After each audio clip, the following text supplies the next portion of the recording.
Bonjour. Bonjour. D'après vous, quelle est la cause principale de divorce en France?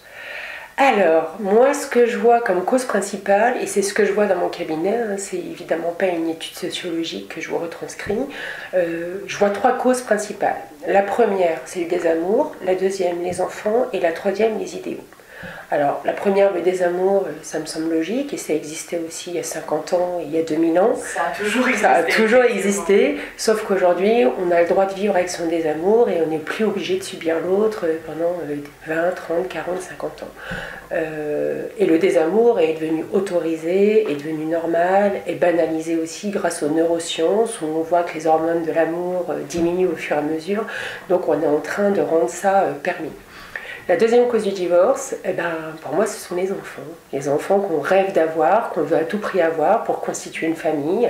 Les enfants qui font qu'on tarde à divorcer, mais qui font aussi qu'on veut à tout prix divorcer parce qu'on n'a pas les mêmes modes d'éducation, parce que d'un seul coup, je suis devenue très très mère ou très très père, parce que je me sens lésée par l'autre, parce que, etc., etc. Et puis ça entraîne le désamour, justement, l'arrivée des enfants. Puis les enfants, c'est quand même des petits électrons libres qui mettent le bazar dans l'équilibre. Ils sont mignons, mais ils ne sont pas toujours faciles à vivre. Et la troisième raison, et celle-là, c'est quelque chose d'assez typiquement féminin dans mon cabinet, c'est la déception. C'est-à-dire qu'on a une sorte d'idéal du couple, du mari ou de la famille, et quand l'autre nous déçoit dans cet idéal, on se sent malmené, on a l'impression de ne pas vivre l'histoire qu'on doit mener, et à force de se battre pour que l'autre réponde à mes idéaux, eh bien on s'épuise, on s'use et on entraîne le désamour et voire même de la violence dans le couple. Effectivement, parce qu'une personne réelle n'a rien à voir avec un idéal qu'on s'est créé. Exactement. Et on s'y rend compte assez vite. Voilà. Et en général, quand on s'accroche comme ça à ces idéaux, moi je constate que derrière, il y a quand même une vraie fragilité psychologique chez celui qui n'arrive pas à accepter l'autre tel qu'il est. Et là, il y a un travail thérapeutique à faire, ne serait-ce que pour gérer son divorce, mais aussi pour la prochaine relation qui risque d'être décevante elle aussi. Comment peut-on expliquer le taux de divorcialité d'aujourd'hui, encore une fois, d'après vous? Alors, c'est comme la première question, c'est multifactoriel. D'abord, je voudrais revenir sur une idée reçue, faciliter le divorce. C'est pas du tout ça qui entraîne plus de divorce, parce que moi, je n'ai personne dans mon cabinet qui y va avec l'idée que c'est facile. Je n'ai personne dans mon cabinet qui y va en pensant que les procédures c'est ok, parce que la procédure c'est rapide, c'est facile. En général, on s'est battu avant de divorcer, on a attendu, on a retenté encore et encore, on a pris sur soi. Donc déjà, oui, le divorce, il y en a plus, ça a augmenté, mais ce n'est pas du tout lié à sa facilitation juridique. Alors dans les raisons que je vois, il va y avoir le fait que la religion a déserté le conjugal et le familial. On avait quand même un pays très judéo-chrétien dans les années 50 et aujourd'hui, même celui, voilà, on est plutôt athée, ou même si on est chrétien, on est moins pratiquant, on est moins dogmatique, donc forcément on a moins besoin de répondre à des valeurs ou à une morale très dure. Ensuite, dans les raisons qui peuvent expliquer l'augmentation des divorces, c'est l'émancipation de la femme. Enfin ça, je pense que tout le monde le sait, hein. Maintenant on peut travailler, on est libre. Et puis on mène la vie que l'on veut mener, on n'est pas que victime du patriarcat, on peut faire des études et avancer. Enfin, donc on a la liberté aussi, on voit toutes ces femmes justement qui demandent plus souvent le divorce, hein. Je crois que dans les statistiques ce sont plus les femmes qui demandent le divorce parce qu'aujourd'hui elles ne dépendent plus des hommes. La culpabilité est moins forte parce que comme le divorce c'est banalisé, eh bien, on est moins dans la honte, dans l'idée de conformisme, etc. Et puis il y a un dernier facteur que je trouve extrêmement prégnant, que tout le monde pointe, mais que tout le monde favorise, c'est l'individualisme. Je vois même dans la psychologie de l'enfant, on n'arrête pas de dire, par exemple, ne forçons pas un enfant à faire la bise pour dire bonjour. La seule chose qu'on lui apprend, c'est l'individualisme. On ne lui apprend plus le groupe, le social, on ne lui apprend plus la relation à l'autre. Et de plus en plus, on ne favorise plus la relation à l'autre, on favorise mon besoin à moi. Donc du coup, puisque je suis le plus important, je vais demander le divorce. C'est un point positif, je trouve. Oui et non. Oui et non, l'individualisme c'est nécessaire, moi je trouve ça très très important aussi, mais pas au détriment non plus du groupe et du duo. Je veux dire, peut-être qu'il y a des précipitations. Peut-être dans le divorce aussi, y a-t-il des précipitations? Je pense que c'est vraiment cas par cas. Oui, c'est au cas par cas. Mais par contre, dans l'éducation des enfants, cette capacité à construire l'enfant qui ne regarde que lui et son individualité sans prendre en compte le social, c'est créer de l'incivisme, c'est créer de la maltraitance, c'est produire des petits électrons qui vont avoir du mal à prendre en compte l'impact qu'ils ont sur les autres, on les ampute de l'empathie, etc., etc. De plus en plus de couples optent pour des unions libres ou les PACS. Est-ce que c'est la peur de faire face au divorce ou est-ce que c'est la peur des obligations? Comment sommes-nous arrivés là? Alors, je ne crois pas qu'on pense au divorce quand on se marie la première fois. D'ailleurs, on se marie beaucoup sous le régime de la communauté, sans penser que le régime de la communauté, ça ne prépare pas à un divorce heureux. Donc, oui. Donc je pense que quand on se marie réellement en toute naïveté, en pensant que ça va être éternel, que c'est magnifique. En fait, on pense à la journée du mariage, on ne pense pas aux conséquences et aux devoirs du mariage. Après le devoir du mariage, je pense qu'il n'y en a pas plus aujourd'hui que dans un devoir de Pacs ou d'union libre, parce qu'en réalité, même dans le mariage, ce que l'on attend, c'est amour, solidarité, complémentarité, donc forcément, ça changera quoi d'être marié, pacsé, en union libre? Je crois pas grand-chose. Dans un deuxième mariage, là oui, on hésite beaucoup à se remarier parce qu'on a vu les conséquences du divorce, et d'ailleurs on voit beaucoup de régimes de séparation de biens, enfin de contrat de mariage. Donc non, je ne pense pas du tout qu'on se marie moins à cause des devoirs et des obligations. Ce que je vois moi aujourd'hui, encore une fois dans mon cabinet, c'est que les gens se sont mariés, les hommes se sont mariés pour faire plaisir à leur femme qui insistait beaucoup. C'est-à-dire que la femme reste un peu romantique, sentimentale avec cette belle robe, cette belle journée, cette union. Je veux crier au monde entier combien je suis amoureuse et combien ma relation est la plus belle du monde, etc. Et puis l'homme s'en fout un peu de manière générale et il a juste envie de faire plaisir à sa femme. Alors parfois il est pragmatique, il dit non pendant un temps parce qu'il sait que 20 000, 30 000, 40 000 euros pour une journée, c'est un peu abusif, voilà, c'est un peu beaucoup. Et puis parfois il est tellement amoureux, il a tellement envie de faire plaisir qu'il accepte. Mais vraiment les conséquences, le devoir, tout ça, je ne pense jamais quoi. C'est vraiment pas... Et si on choisit le Pacs et l'union libre, je crois que c'est par cynisme, ou alors peut-être pas par cynisme, mais parce qu'on n'a plus la symbolique du mariage. C'est-à-dire qu'aujourd'hui, s'aimer suffit. Et je crois que c'est l'achat de l'appartement qui est plus symbolique de l'union aujourd'hui que le mariage en soi. C'est quelque chose qui unit le couple pour au moins 20 ans. Oui. Donc effectivement... Et les enfants, bien sûr. Et les enfants, comment a-t-on pu oublier? Je crois que c'est surtout ça. Encore une fois, on est rentré dans l'ère de l'émotion et du sentiment et on n'a plus besoin de contrat. Et on se marie pour la belle journée et peu pour la symbolique derrière, je crois.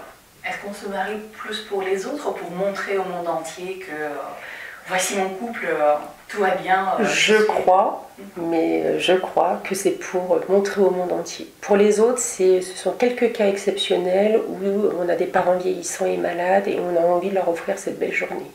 Mais majoritairement, si on a une famille qui est fonctionnelle et qui n'a pas de soucis, on le fait pour montrer au monde entier combien on a réussi ce couple. Ce challenge. Ce challenge. On dit toujours qu'il faut faire des compromis pour garder le mariage. Mais où se termine le compromis et commence l'abus moral? Alors moi j'ai tendance à dire à mes patients et patientes que ce qui compte dans un couple ou même dans une relation en général, c'est pas combien l'autre m'aime ni combien je l'aime, mais c'est combien je m'aime dans ce couple. Si à un moment ou à un autre je commence à ne plus m'aimer dans ce couple, à me remettre en question, à toujours penser que je suis en erreur ou en défaut, ou mon image de moi devient délétère, je crois que c'est le moment où il faut se poser la question.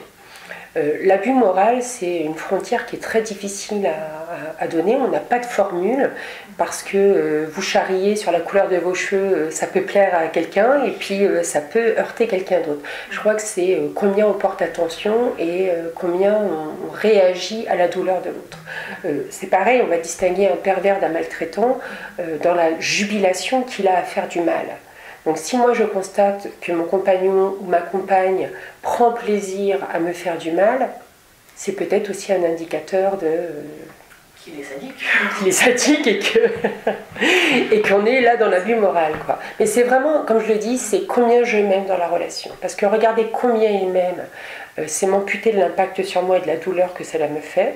Combien je l'aime, c'est vouloir transformer ma personnalité pour essayer de répondre à ses attentes. Et là, on est encore dans quelque chose qui n'est plus spontané et naturel. C'est l'emboîtement de deux personnes qui vont faire des efforts, évidemment. Je veux dire, une bonne négociation, c'est deux perdants.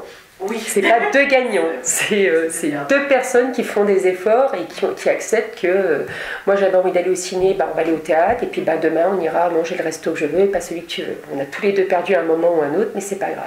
Voilà. On maintient le couple. Mais on maintient le couple. Et je ne me bats pas pour une égalité paritaire, enfin pas paritaire, égalitaire des tâches et des choses comme ça. C'est une dynamique de couple et de famille. Si monsieur ou madame fait 60 ou 70% des tâches ou des efforts et que l'autre n'en fait que 30, mais que chacun y trouve son compte, tant mieux, c'est parfait. Bien sûr. On s'en moque de l'égalitaire. Absolument, tant que le couple fonctionne bien. Voilà, et que chacun y trouve son compte. Bien sûr. Voilà. Après, si je ne trouve pas mon compte et que je ne peux pas le déposer, est-ce qu'on rentre dans l'abus moral? Voilà. La question à se poser. La question à se poser. Des fois, on préserve le mariage à cause du sentiment d'obligation. Parce qu'on nous a toujours dit qu'on doit essayer. Pour les enfants, pour ne pas faire mal à notre partenaire, pour un tas d'autres raisons. Mais est-ce qu'il y a un moment où on peut se dire que tout d'abord, on se doit le bonheur? On se doit le bonheur, mais d'abord on se doit de faire un effort. Moi je pense qu'il faut, quoi qu'il arrive, tenter encore et encore. Après, il faut savoir mettre le curseur, à quel moment j'arrête de tenter. Et je crois que le déclencheur, ce qui nous permet de prendre conscience qu'il faut arrêter, c'est le degré de souffrance. Si je souffre trop et trop longtemps dans un couple, c'est qu'il est temps de partir. Si ma famille aussi souffre trop parce que je souffre trop dans ce couple, mes enfants donc, il est temps que je parte aussi. Mais heureusement, et c'est ce que je disais tout à l'heure sur une question précédente, je n'ai jamais vu aucun couple ou aucune famille vouloir rompre rapidement sans se donner le devoir de tenter encore et encore. Après, il y a beaucoup de belles paroles. Papa, maman disent mais essaye encore, tu comprends, nous on s'est forcé, etc. On va avoir les amis qui vont donner des conseils, mais moi tu vois je me suis précipitée, enfin je crois m'être précipitée et je regrette maintenant, etc. Je crois qu'il faut écouter les conseils de personne, il faut prendre en compte son degré de souffrance et sa durée de souffrance. Si ça fait 15 jours, 3 semaines que je ne suis pas bien dans mon couple ou que vraiment je souffre, peut-être que je peux aller chercher aussi des causes ailleurs, c'est pas forcément le couple, hein. Il faut faire attention à ça. Mais dans la notion de devoir, moi je trouve que c'est bien qu'on se donne un peu le devoir de tenter encore et encore. Après je voudrais dire une chose, c'est que moi je suis une quadra, la génération de mes parents, et je vois ça beaucoup dans mon cabinet avec les adultes d'aujourd'hui, ils ont énormément souffert de ces parents qui se forçaient à rester ensemble. En fait ils ont eu des parents qui se sont aimés 10-15 ans, et puis après, ils ont eu des parents qui se sont détestés 10-15 ans encore. Et ça arrivait à la retraite où d'un seul coup, il y a une sorte d'acceptation de « on est encore ensemble ». On ne cherche plus à s'aimer, on accepte d'être des bons partenaires, des bons colocataires, des compagnons de vie, on se tolère, on fait des activités sympathiques ensemble, ou en tout cas on vivote ensemble et c'est sympathique et on préfère être ensemble que séparés. Et en réalité c'est très bien pour ce couple-là, mais ça a fait des enfants très malheureux. Donc le devoir rester ensemble, c'est fragile, aller trop vite pour prendre la décision, c'est fragile, le curseur c'est... Pour moi, le curseur, c'est combien je souffre et depuis combien de temps. D'accord, oui. Et donc, vous avez évoqué aussi le fait de ne plus s'aimer dans le couple. Je pense que c'est important aussi, voilà, enfin, ça ressemble aussi au bonheur, ça revient à la question. Donc, si on ne s'aime plus dans le couple, si ça ne fonctionne plus, il faut changer. Il faut changer ou il faut pourquoi pas faire une thérapie de couple et essayer de voir si c'est du vrai désamour ou si c'est juste le fait qu'on n'ait plus de papillons dans le ventre. Parce qu'il y a aussi des gens, moi je vois ça c'est un défaut de cette société qui veut aller très vite et qui est dans l'immédiateté. Dès lors qu'on n'a plus de papillons dans le ventre, on pense qu'il n'y a plus d'amour. Eh bien, c'est pas le cas, parce que l'amour, c'est accepter l'autre avec ses défauts et c'est accepter l'autre dans l'ennui. C'est le quotidien qui va faire mon couple dans sa durée. C'est pas l'exceptionnel. Et j'ai beaucoup de gens aussi qui tombent amoureux de l'amour. Du concept de l'amour, ou des émotions, des sensations qu'ils ont à être dans un couple, et tous les 3-4 ans, ils ont besoin de rompre, ou alors ils ont du mal à accepter les 3-4 années qui suivent. Donc à 7 ans, alors la crise des 7 ans, moi j'y crois pas, la crise des 5 ans, j'y crois pas, la crise des 3 ans, j'y crois pas, enfin, ça me fait rire. Je trouve qu'il n'y a pas trop de formules dans ces choses-là. Mais il y a des gens qui ont du mal à accepter qu'on ne soit plus dans cette fusion, qu'on soit rentré dans quelque chose d'un peu routinier. Ce n'est pas les mêmes émotions. Ce ne sont pas les mêmes émotions, mais la routine, elle est faite pour être sécurisante, elle est faite pour apporter de la douceur, elle est faite pour que quand je rentre chez moi le soir, je peux déposer les armes et je peux juste me délecter de ce qu'on m'apporte. Je rentre, je mange avec mon compagnon, on se fait un film, on va se coucher, c'était doux et chaud. Et ça, les gens ont du mal avec ça aujourd'hui, à accepter ça. Enfin, un petit peu. Pas beaucoup, un petit peu quand même. Voilà.